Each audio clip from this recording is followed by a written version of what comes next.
It's hard to imagine now, but one of the most influential sci-fi films in history was born out of pure chaos. The lead actor hated the director. The director stopped talking to the crew. The studio rewrote the movie mid-shoot. And the result?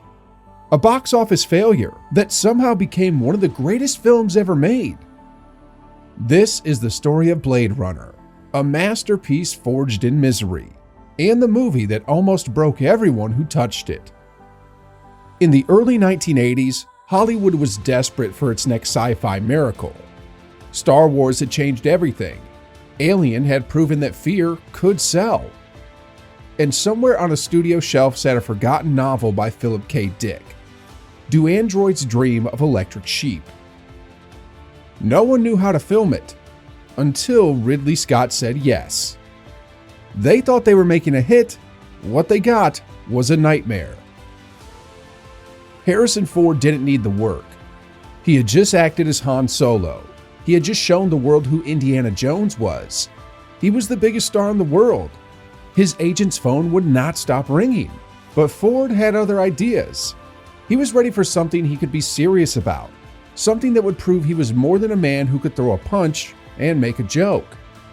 He was ready for something that would show him as a serious actor. Blade Runner read great on paper. Science fiction meets noir with serious questions about what it means to be human. The kind of film that catches people's eyes and catches Oscars. The second Ford arrived on set, everything else was not going right. The director refused to speak to him. The crew despised the director. The script was rewritten weekly, and every evening, for 50 consecutive nights, Ford stood in the fake rain as Ridley Scott screamed, "One more take," time and again and again and again. 4 months after, they had finally wrapped shooting.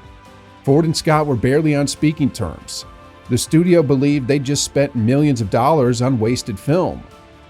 But that wasted film became something everyone now loves, something everyone refers to as a masterpiece. The masterpiece that almost broke everybody.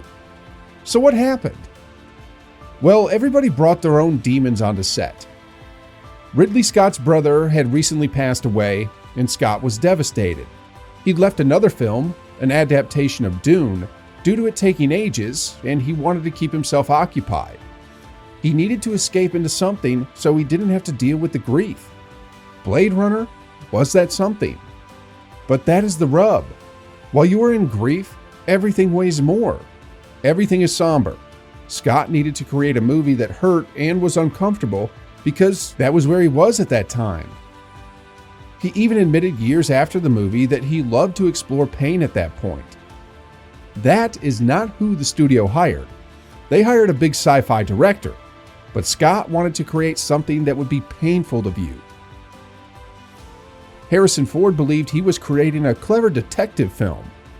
The initial script was one of a police officer searching for androids in the future and was slightly profound. It raised real questions, but by the time they actually began filming, someone had rewritten the entire script. The entire thing had been taken in a different direction. Ford had agreed to be part of one film and arrived to star in an entirely different film. And then there's the money issue. The production company that was going to fund the film fell through at the last possible moment. The producer had to scramble and find 3 different investors to share the expense. Now you've got 3 different sets of people who all feel like they're in charge. Everyone had an opinion. Everyone wanted to change things. It was chaos. The cast had issues with Ridley Scott prior to Ford and Scott bickering. This is the thing. Ridley Scott is English. 30 takes of one shot is normal in England. You just keep doing it until it's just absolutely perfect. That's how they work. American crews don't work like that. In America, you trust the people to get the job done. You get 5 or 6 takes and you're done. Scott's way of working was demeaning to them, as if he were saying they were not capable enough. So the crew then began wearing these t-shirts to work. They would chant, "Yes, governor, my ass," teasing him about his British accent, teasing him about the way he was talking to them. Scott noticed these shirts and did not fall for it. He made one for himself too. It read, "Xenophobia sucks," essentially calling them out for being racist just because he was British. That's when the set literally fell apart. Half the crew was behind him, the other half was just mad all the time. Ford saw all this happening and knew he was living in a bad dream. Ford himself later described being tangled with Ridley Scott. Being generous about it, the reality? They simply could not get along. Most of the film was filmed at night, outdoors, under artificial rain. 50 consecutive nights. Ford stood in the rain waiting as Scott worked on the lights and camera position and insisted on doing it over because something small in the distance wasn't quite right. Ford began to see that Scott wasn't interested in acting. He was just concerned with how the shot looked. And with the script being rewritten on a weekly basis, Ford couldn't even start to get his head around who his character was anyway. But the thing that upset Ford the most was the narration. Why the narration? Because the studio had shown the film to regular civilians in Denver and Dallas before it was completed, and they hated it. They said it was too confusing and they had no idea what was happening. The studio freaked out. They'd spent $21 million on this thing, so they came up with a solution. Have Harrison Ford do a voiceover. Harrison Ford's character could tell the audience what was going on as the movie went along. Ford believed that was the stupidest thing he'd ever heard. He believed it made the entire movie awful. He'd been forewarned that there would be no narration, that the film would narrate itself. But the studio didn't care. His contract demanded it be done, so it was done. Ford later referred to it as kicking and screaming to describe that narration. He referred to it as a nightmare. He described the individuals typing it as clowns who continued to make it worse and worse. Now here's where things get especially interesting. Some believe Ford actually recorded the narration poorly on purpose. Like he went and made his voice sound dull and uninteresting so the studio could listen to it and be like, okay, you're right, this isn't working. Ford maintains that's not so. But sit down and view 1982's Blade Runner. Listen to that voice. It is dead. It's like Ford doesn't want to be there. Nothing like Han Solo or Indiana Jones. By the end of shooting, Ford and Scott weren't speaking to one another at all. Ford summarized years later, Blade Runner is not one of my favorite films. That says it all. Blade Runner was released in June 1982. It flopped, and it opened for $6 million. Not terrible, but terrible enough. And it was competing with E.T. and Star Trek and The Thing.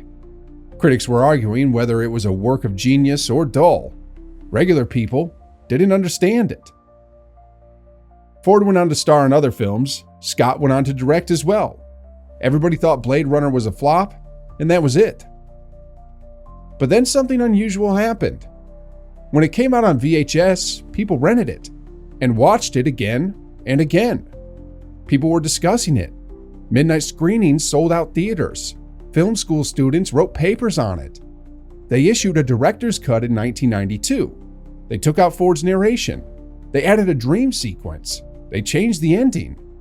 And now the film was making sense in a way that it had not before. And then in 2007, Scott released what he termed the final cut, one of his dreams.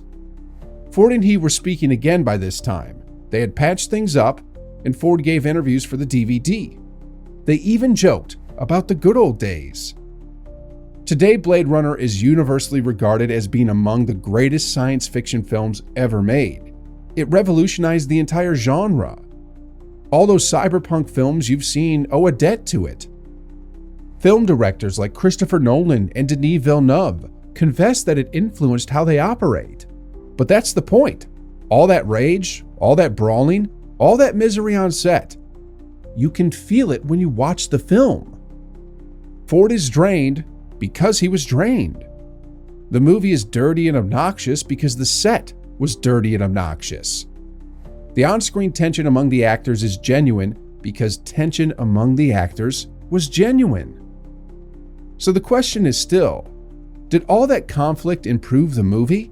Or did it nearly destroy something tremendous? I don't know personally, and I don't know if anyone does. Perhaps Blade Runner required all that tension to be what it is. Perhaps it would have been better had everyone gotten along.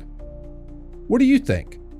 Do great things happen from suffering, or do we just say that to make the pain worthwhile?